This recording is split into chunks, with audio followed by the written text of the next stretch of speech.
ಅತ್ತಿಕುಣಿ ರಸ್ತೆಯಲ್ಲಿರತಕ್ಕಂಥ Ganganagar circle ನಲ್ಲಿರತ Anjaneya ದೇವಸ್ಥಾನದ ಮುಂಭಾಗದಲ್ಲಿ ಹಿಡಿದು ಕೋರ್ಟ್ ಹೋಗ್ತಕ್ಕಂಥ ಈ ರಸ್ತೆ ಸಂಪೂರ್ಣ ತಗ್ಗು ಗುಂಡಿಗಳು ಬಿದ್ದಾವ ಅಂತ ಹೇಳಿಸಿ ಗುಂಡಿಯಲ್ಲಿ ಕುಂತು ವಿನೂತನ ಪ್ರತಿಭಟನೆ ಮಾಡಿದ್ವಿ.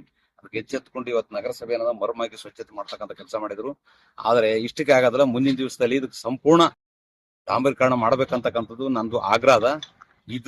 ಇದೆಲ್ಲ ಮರಗಿರ್ಮ ಹಾಕಿ ಸ್ವಚ್ಛತೆ ಮಾಡಿ ಸಾರ್ವಜನಿಕರಿಗೆ ರೈತರಿಗೆ ಅನುಕೂಲ ಮಾಡ್ತಕ್ಕಂಥ ಸಂಚಾರ ಮಾಡ್ಲಿಕ್ಕೆ ಅನುಕೂಲ ಮಾಡಿಕೊಟ್ಟಿರ್ತಕ್ಕಂಥ ನಗರಸಭೆ ಅಧಿಕಾರಿಗಳಿಗೆ ಇವತ್ತು ಧನ್ಯವಾದ ಹೇಳ್ತೀನಿ. ಇನ್ನೊಂದು ಏನದಂದ್ರೆ ಟಿಪ್ಪು ಸುಲ್ತಾನ್ ಸರ್ಕಲ್ ಅಂತ ಹಿಡಿದು ಇಲ್ಲಿ ಗಂಗಾನಗರವರೆಗೆ ರಸ್ತೆ ಸ್ವಚ್ಛತೆ ಮತ್ತು ಡಾಂಬರೀಕರಣ ಮತ್ತು ಲೈಟಿಂಗ್ಸ್ ವ್ಯವಸ್ಥೆ ಏನದ ಮಾನ್ಯ ಸ್ಥಳೀಯ ಶಾಸಕರು ಸುಮಾರು 5 ಕೋಟಿ ವೆಚ್ಚದಲ್ಲಿ ಮಾಡ್ತಕ್ಕಂಥ ಕೆಲಸಕ್ಕೆ ಏನದ ಮುಂದಾಗಿದ್ದಾರೆ. ಅವ್ರಿಗೆ ಕೂಡ ಏನಂತಂದ್ರೆ ಈ ರಸ್ತೆ ಬಹಳ ದಿವಸನ ಬೇಡಿಕೆ ಇತ್ತು, ಬಹಳಷ್ಟು ತೆಗ್ಗುಗುಂಡಿಗಳು ಬಿದ್ದು ಅದನ್ನು ಕೂಡ ಮಾಡೋದ್ರಲ್ಲಿ ಅಂತ ಏನದ ಸ್ಥಳೀಯ ಶಾಸಕರಾಗಿರ್ತಕ್ಕಂಥ ಚೆನ್ನಾರೆಡ್ಡಿ ಪಾಟೀಲ್ ಕುನೂರ್ ಸರ್ಗೆ ಅವ್ರಿಗೆ ಕೂಡ 5 ಕೋಟಿಯಲ್ಲಿ ರಸ್ತೆಯನ್ನು ನವೀಕರಣ ಮಾಡ್ಲಿಕ್ಕೆ